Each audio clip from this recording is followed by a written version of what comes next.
So we're going to spend our evening contemplating a place in the Quran in Surah Taha. This is Surah number 20 of the Quran, and it's one of the stories of Musa alayhi salam. Many of you are familiar with the story of Musa alayhi salam. This begins where the adventure with Fir'aun ends. So they've crossed the water, Fir'aun has drowned, they're on the other side. The Israelites have now been saved under the leadership of Musa alayhi salam. Musa alayhi salam, by Allah's command, when he struck the staff, the water parted. The Israelites, men, women, children, in the hundreds of thousands crossed. Fir'aun and his entire army follows. They all get drowned, they get crushed. And that's the first thing that I want you to know.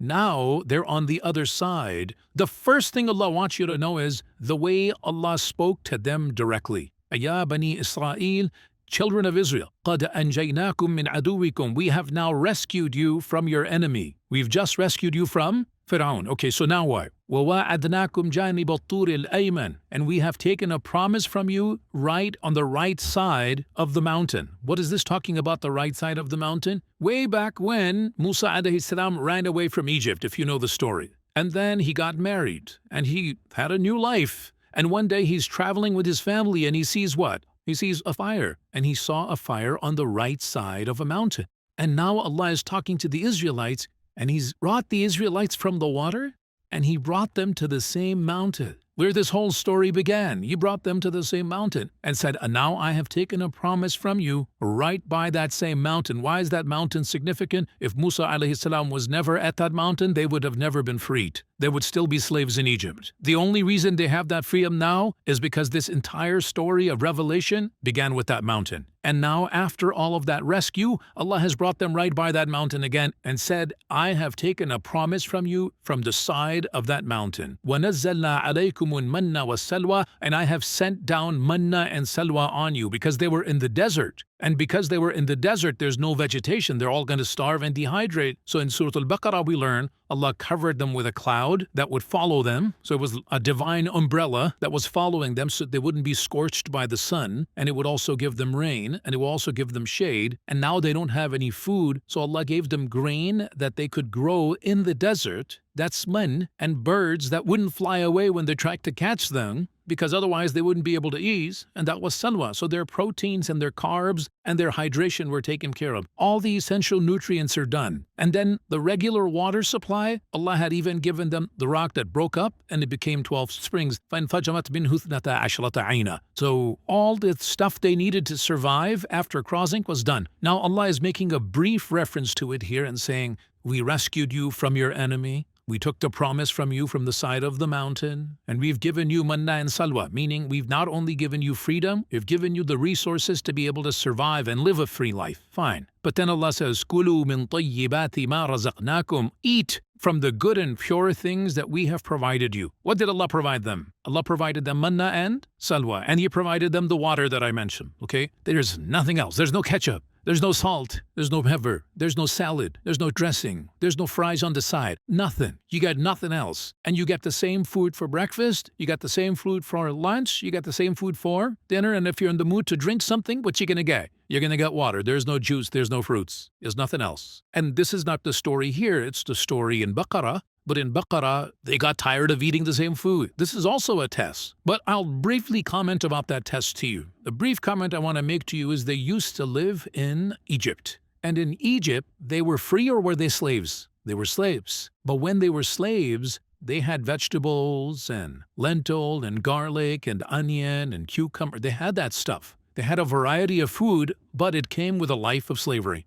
Now they're free. And now they don't get a variety of food, they only get one kind of food. Some of them started saying, hey, can you make dua to Allah? I miss some of the old food from Egypt, man. بقلها وكثائها وفومها وعدسها وبصلها. Surah Al-Baqarah. They went to Musa and said, Ya Musa, Allah likes to listen to your du'as apparently. He could split water for you. I think He can arrange for a little bit of salad too. So why don't you ask Allah? And here's the grocery list. So they gave him a list of vegetables to ask for, because manna and salwa is good, but we got a little. So they gave him a list of things to ask for. And the reason this is important is because if you were in prison and one day you got free, and after you're free, you're like, man, I miss that prison food. That jail cell, that mush they used to give me, can I go back to, can I get that food? If you miss prison food, it's the same as saying you miss what?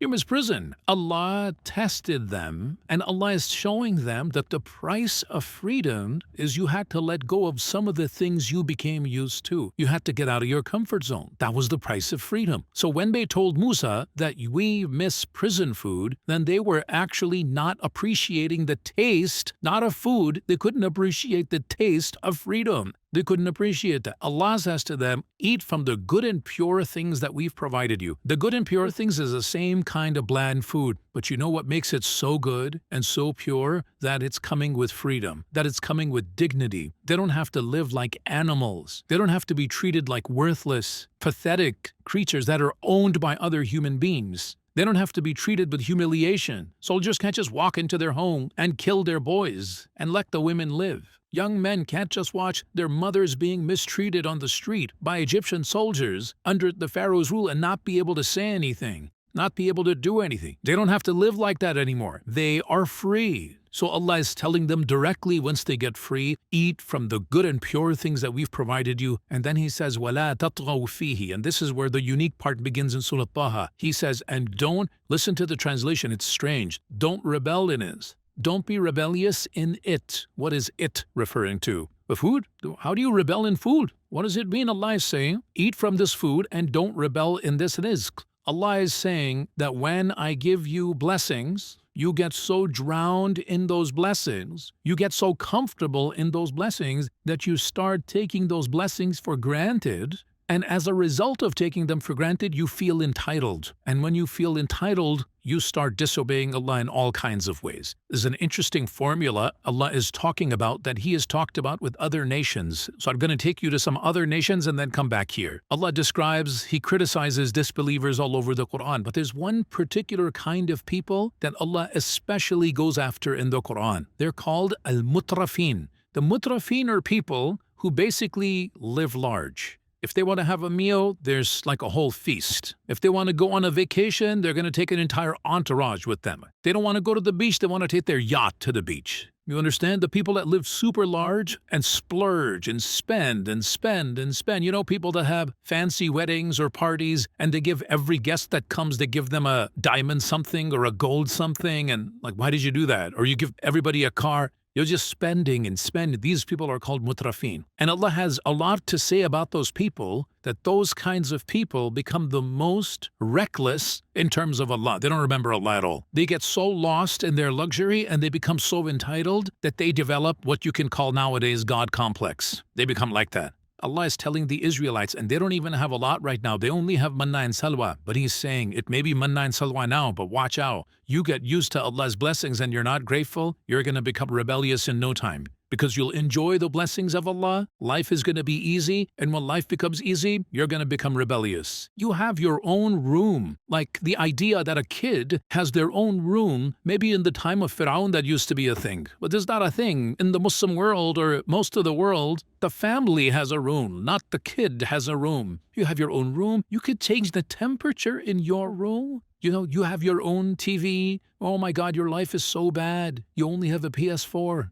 You have every luxury possible, and these kids are so miserable and so depressed and so angry and so bratty and so entitled and so loud and so rebellious. And I don't know, I don't think I believe in Islam, Mom. It doesn't make much sense to me. I don't know why we pray and stuff. It's so backwards. You know where a lot of that's coming from? It's coming from being mutrafin. Because when someone gets used to luxury, then the idea, I have to be grateful for what I have, it starts disappearing. It starts going away little by little by little. Now, the Israelites are not millionaires yet. They basically just have manna and salwa, and instead of a house, they have a cloud, right? So they're living outdoors. So they're not living large, but Allah is warning them. Listen, be grateful and live within the halal, because if you become rebellious, taking the blessings I've given you for granted, He says, listen to these words, فَيَحِلَّ عَلَيْكُمْ غَضَبِي. Then my rage will be unleashed on you. Say, then you will be in trouble or you will be sinful. The wording is very strong. He said, my rage will become unleashed. Yahilla, halla, halla al-uqda means to undo a knot. Allah's anger is being held back. And Allah says, I will let it go. I will let it go on you if you're not grateful for what I've given you. And by the way, the biggest thing Allah has given them is two things. In the worldly sense, freedom. And in the spiritual sense, guidance. Two things.